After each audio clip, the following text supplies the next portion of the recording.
Alam mo na ba ang nakakakilabot na urban legend ng Japan? Ito ang kwento ni Teke Teke. Sinasabing ang Teke Teke ay kaluluwa ng isang babae na trahedya ang sinapit. Nahati ang kanyang katawan matapos siyang mahulog sa relas ng tren. Simula noon, nagpakita na siya sa iba't ibang lugar. Naghahanap ng biktima. Ang pangalan niyang Teke Teke ay galing sa tunog na ginagawa niya habang gumagapang gamit ang kanyang mga kamay.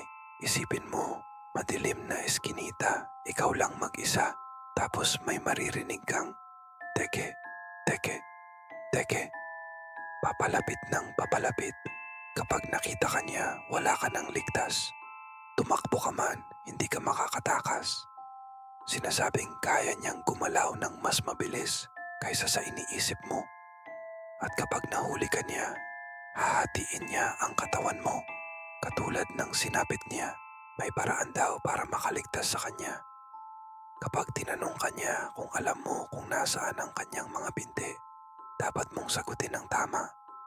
Pero kung magkamali ka, alam mo na ang mangyayari.